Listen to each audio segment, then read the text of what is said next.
Hello all, we have financial advisor Mr. Krishave with us to discuss on Income Tax Department high-value transactions and annual information report.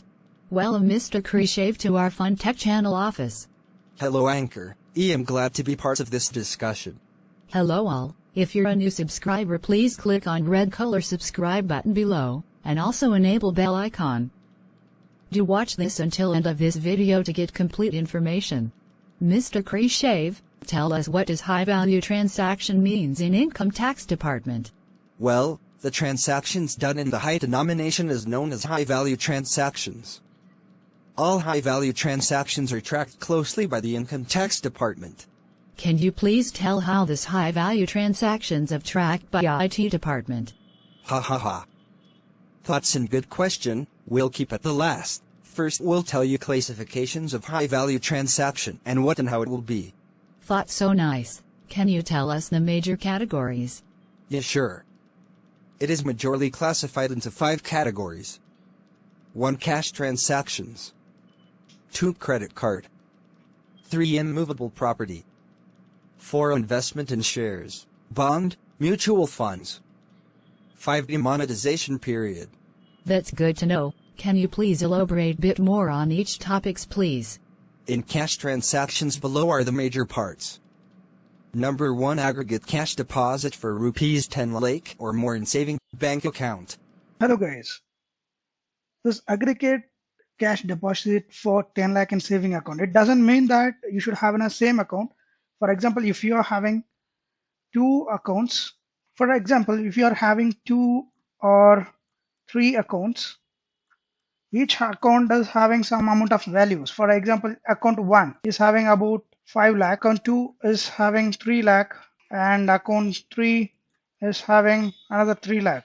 So aggregate of this is completely around 5, 3, 11 lakhs. And above this 10 lakh, it does the information of AIR will be provided from bank to the IT department. Number 2. Purchase of bank drafts or pay orders in cash for rupees 10 lakh or more. This point 2 is nothing but a draft, demand draft, which we are purchasing from a bank over 10 lakhs. Number 3.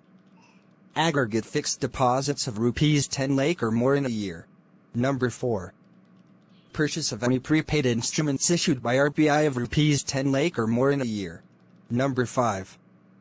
Cash deposits. For this number 3rd one, the same way as I said, if you are having multiple accounts, for example in 2018 you would have opened fixed deposit for 3 lakh, then in 19 of 5 lakh, and in 20 is of 2 lakh.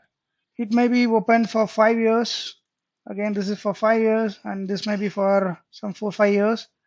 But by the financial year, the bank is considering as 2020 in the case, even it reaches your 10 lakh. So this will also be informed to the tax department. Or withdrawal amounting rupees 50 lakh or more in one or more current account of a person in a year. Number 6. Cash received for amount exceeding rupees 2 lakh for the sale of goods or rendering of services. Number 7. Expenditure in foreign currency via debit card, credit card or traveler's check for the amount rupees 10 lakh or above in a year. So explanatory. Please tell us the second category, which is credit cards transactions. Yeah, sure. There are 2 points to note in this category. Number 8.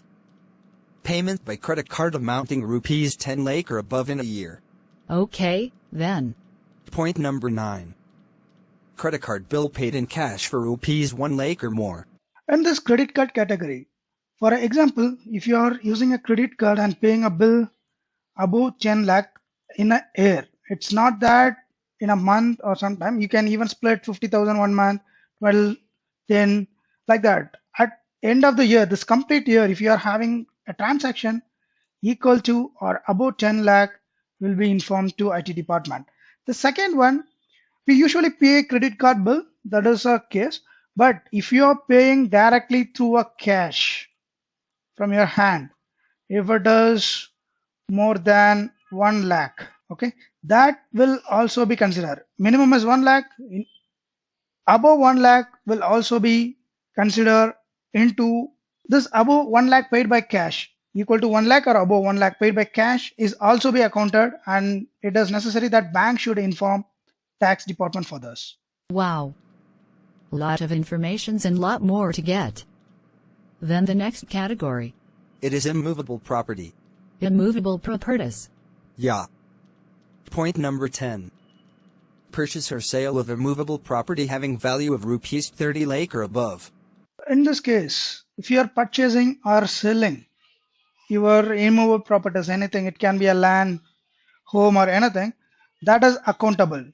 Your amount should not exceed 30 lakhs. If it is 29, it does not in a mode that bank's supposed to tell to income tax department. But if it touches this 30 lakh, then yes, definitely it does one of it. Then next is investment in shares, bond, mutual funds. Exactly, you are right. The next is investments in shares, bonds, mutual funds. Can you please explain a little bit? Point number 11. Mutual fund investment in a year of rupees 10 lakh or more. Point number 12. Purchase of bonds or debentures for rupees 10 lakh or more in a year. Point number 13. Purchase of shares of company for rupees 10 lakh or more. And the final point in this section, number 14, is share buyback from a person amounting rupees 10 lakhs or more. Well said, super cool. Then the next category, please. This final one is Karsi. Demonetization. Demonetization. Yef, final and last point number 15. Cash deposit in current account above rupees 12.5 lakh or in any bank account more than rupees 2.5 lakh after no ban there for period from the 9th of November 2016 to the 30th of December 2016. That was awesome, you explained us. As you cited earlier, can you please tell us, how did Income Tax Department track our high-value transactions? Form 2 successful high-value transactions reported by third parties are visible in Form 26S. Form 26S is a consolidated annual tax statement issued by the IT department every year. You can download Form 26AS from Income Tax Filing website. Form 26AS shows how much tax is credited to your account from various sources like salary, pension, interest income, etc. Apart from this, part of Form 26AS contains their transaction information.